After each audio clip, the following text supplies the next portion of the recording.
Hey everyone, this is FixReef, and today we have this XR15 Gen 3 Pro in for repair. It's actually a part of a stack of Radions that came in with various issues from a subscriber. I figured I'll start with this slide, and we'll begin with the diagnosis and see if we can fix it. So all of the slides came in with various issues, but for the most part, they just don't light up, or they blink, or they flicker, or something along those lines. Again, this is a Gen 3 light, so it's not exactly the newest one, but it's not an old one. They're still great lights. Definitely worth repairing, definitely worth fixing. And in many cases, the issue is not all that significant. So let's hope that this is not a massive corrosion issue. Let's open it up and see what we get.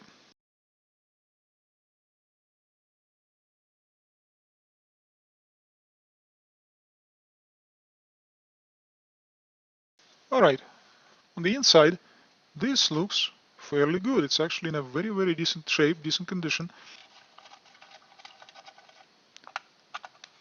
Most of these Radion lights have issues with burned out LEDs. If you watched my other videos, you probably already know that one or two LEDs that short cause the rest of the circuit to short, and of course there is protection built into the light, which into the main logic anyhow, that prevents the light from running if there is a problem with like one or two LEDs. And that might be the case here as well. However, here it looks like we have a bigger problem.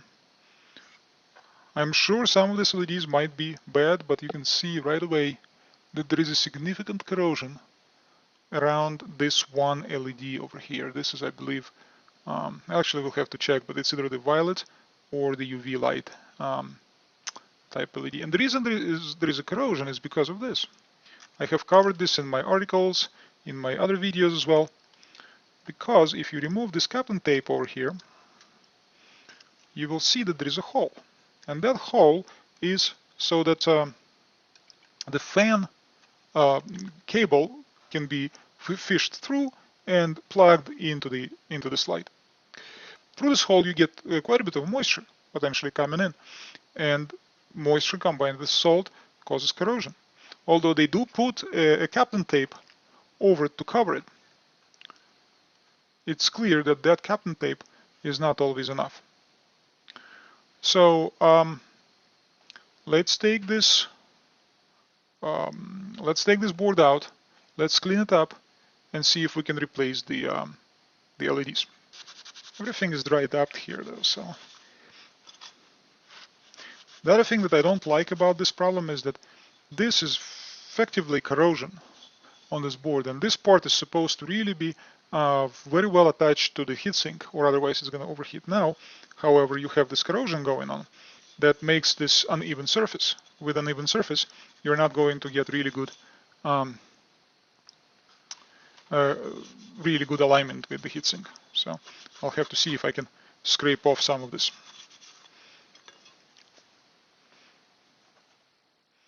But let's focus back on the problem at hand. So at the very least, this LED is bad, and I'm worried that the pads underneath are also corroded off, so we'll have to figure that out. But let's check to see if any other LEDs actually are bad. That one next to it doesn't look too good either. Let's see. It's not fully shorted, but I'm not seeing any light coming off of it at all. Let me zoom in. All right, so you can actually see that the LED itself is all gone from this bit over here, so that all corroded off. This LED does not light up at all. Let's see about this. This LED works, surprisingly, but that's a good sign. Let's quickly go through all of them. Clearly, it was working. Yes. Very good.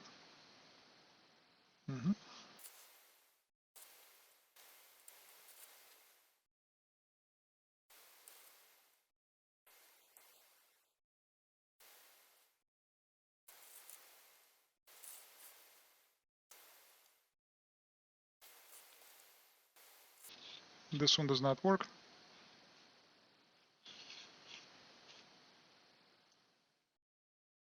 And this one has issues as well.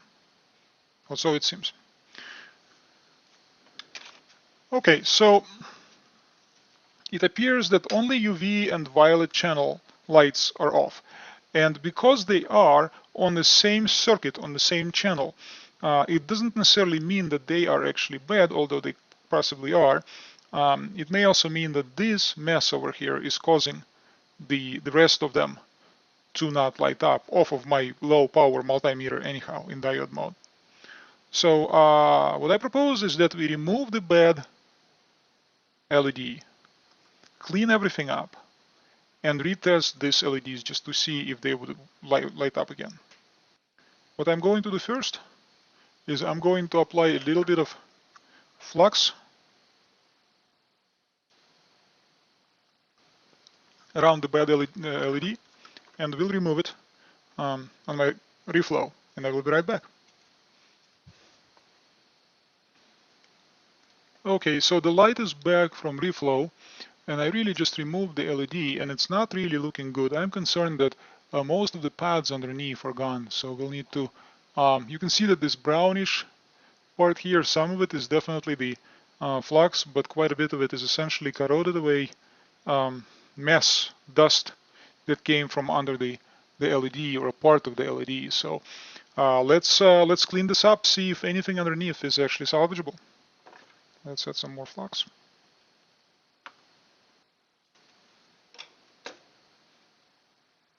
And let's get some of this mess off.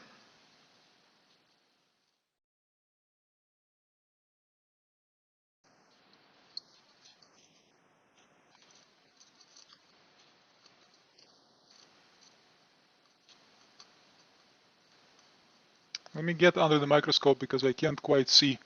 And I don't want to damage, if there is any pads that are left, I don't want to completely destroy them. Yeah, this looks really, really bad. This is actually some of the worst corrosion I have seen on a Radion light.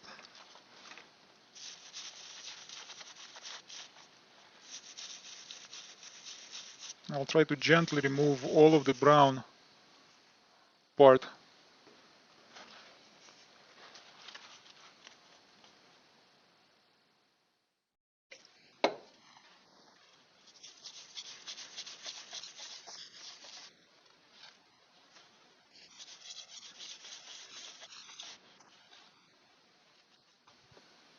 Yeah, you can start to see a little bit of remnants of the pads in here. So we're getting there.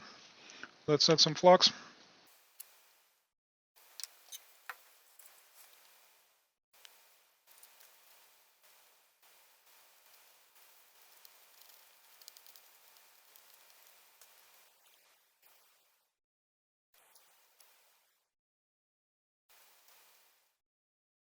As you can see, you can't even see the pads once you apply anything on top of it. So we'll keep cleaning.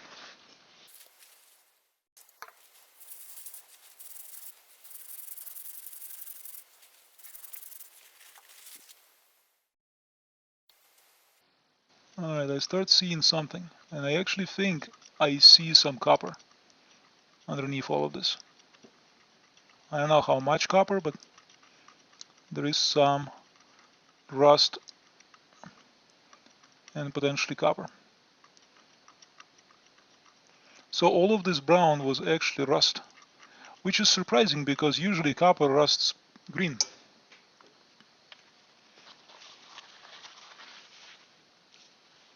This is the first time I see it rusting brown.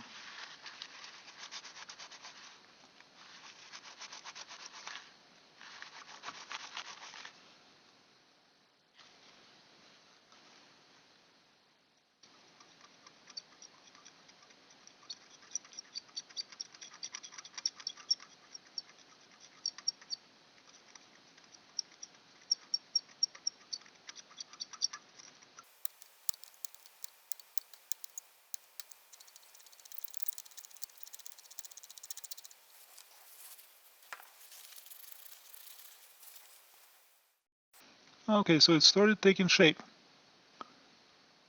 But the bad news, of course, is that it appears that most of the copper, being thin, got corroded away. So these pads, well, there's actually some fresh copper here. Look at this. We might be able to save it after all, because this piece of copper is the most important one. That's the one that cools. First off, it connects the LED, and then it cools it.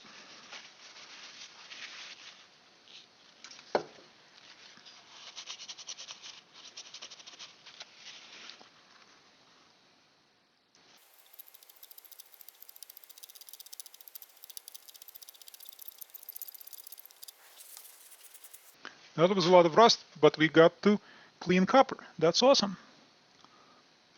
I think the customer is going to be happy with this light, assuming that we can fix it. Alright, these two pads have barely any copper. A little bit left here, but not a whole lot, so we'll have to do what we have with what we have.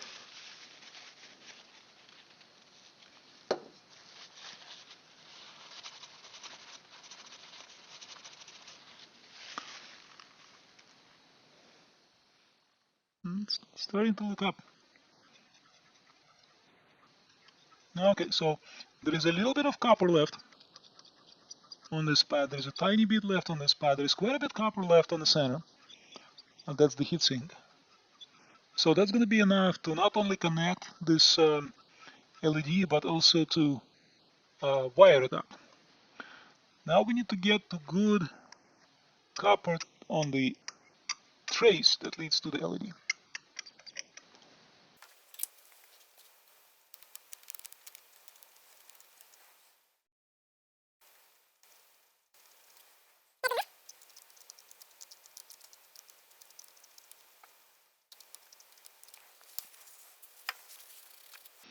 Okay, so what you see is that we have exposed two traces.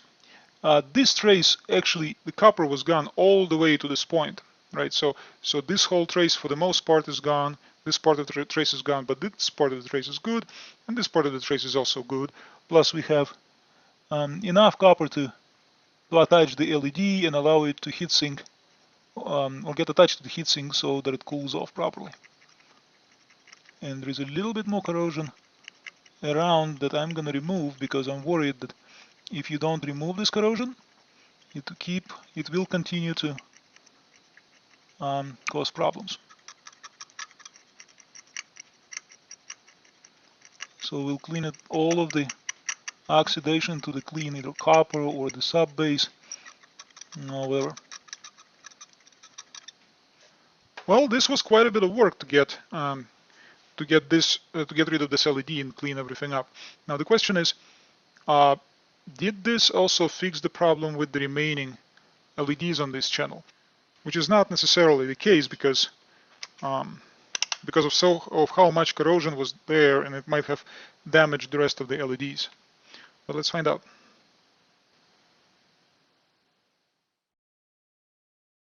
Oh, look at this. This UV is on.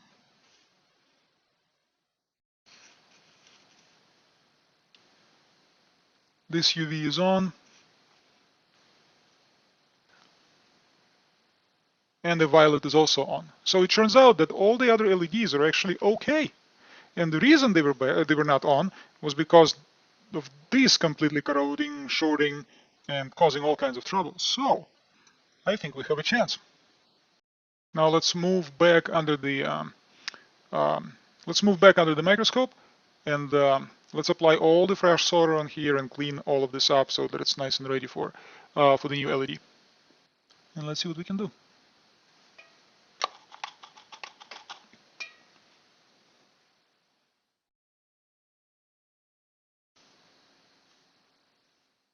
Yeah, this is taking solder. That's good.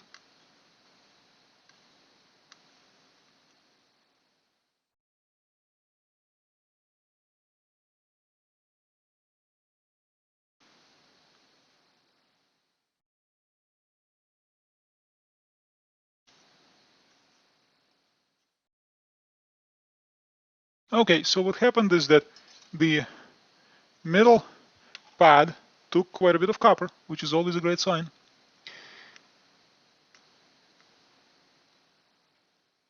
The ones that have contacts, actually, that provide power to the LED, did not take any copper whatsoever on this side and this side. And in fact, even if they did, it was all, it took off the remaining pieces of copper. But that's no matter because we have both of these ones fully exposed and taking good copper, so good solder. So we should be okay. Here's a brand new violet LED. So what we are going to do is first I need to find out which one is which side is positive, which side is negative. We're going to install it, and then instead of relying on this broken traces here, we're actually going to attach it to the top parts here and here. So positive, negative, positive, negative. All right, you wouldn't be able to see this, but it does light up on the other side, and where the notch is the negative side. So which basically means that it needs to go in like this, because this is negative, this is positive, this is negative. So the negative is on the right. All right, so the LED is installed, and what's left is just connect the missing traces. So to do so, I'm going to expose a little bit of copper here at the top of the LED. I don't need a whole lot.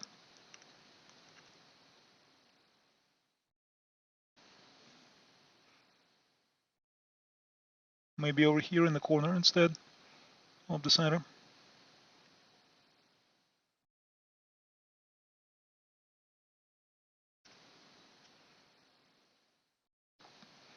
Maybe here in the center, in the corner as well.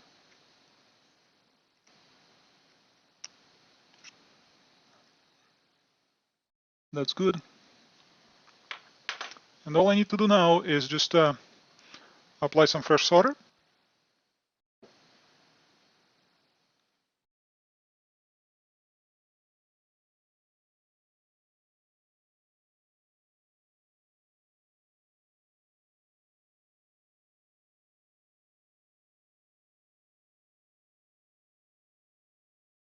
And then we can run the wire. Let's start on this end.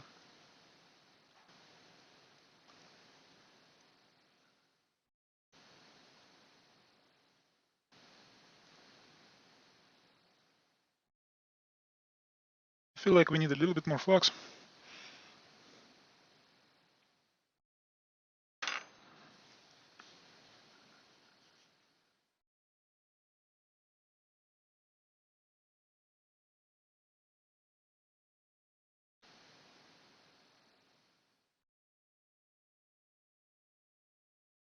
That looks really good.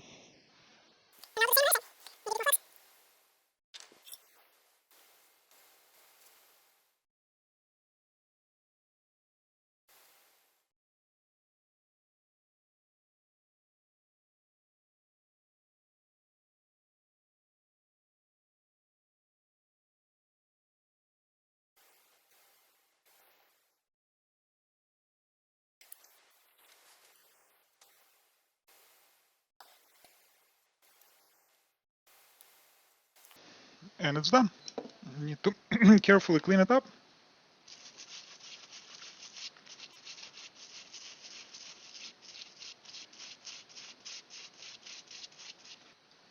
Now the LED is connected. Before we seal everything, let's test it out.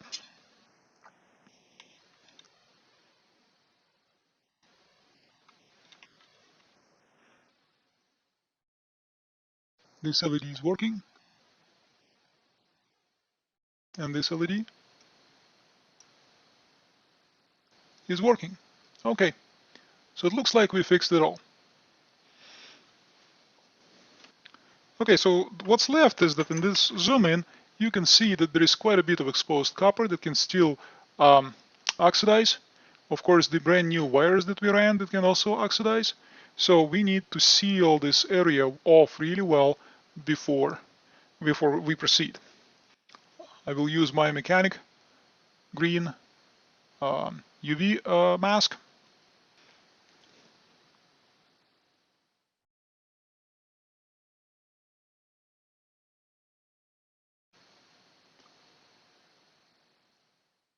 Nice thin layer on all of the copper parts.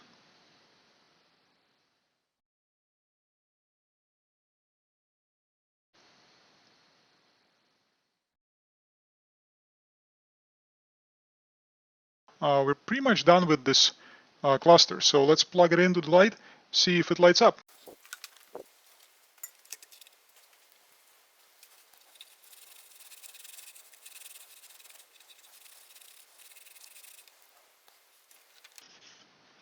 Okay, this looks very clean. I'm not going to put the thermal paste on yet, because I need to make sure that everything's working and I don't need to take it apart again. So temporarily,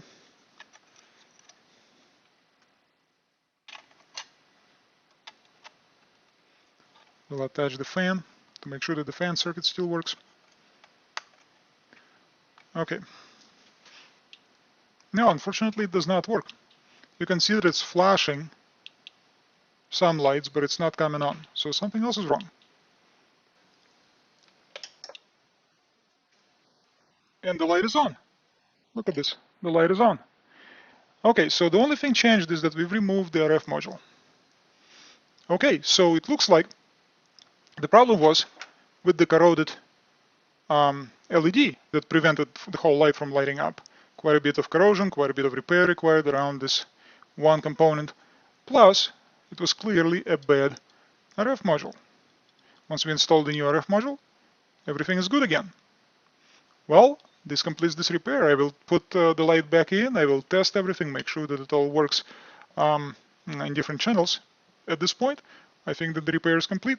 If you enjoyed this video, please like and subscribe, and I will see you next time.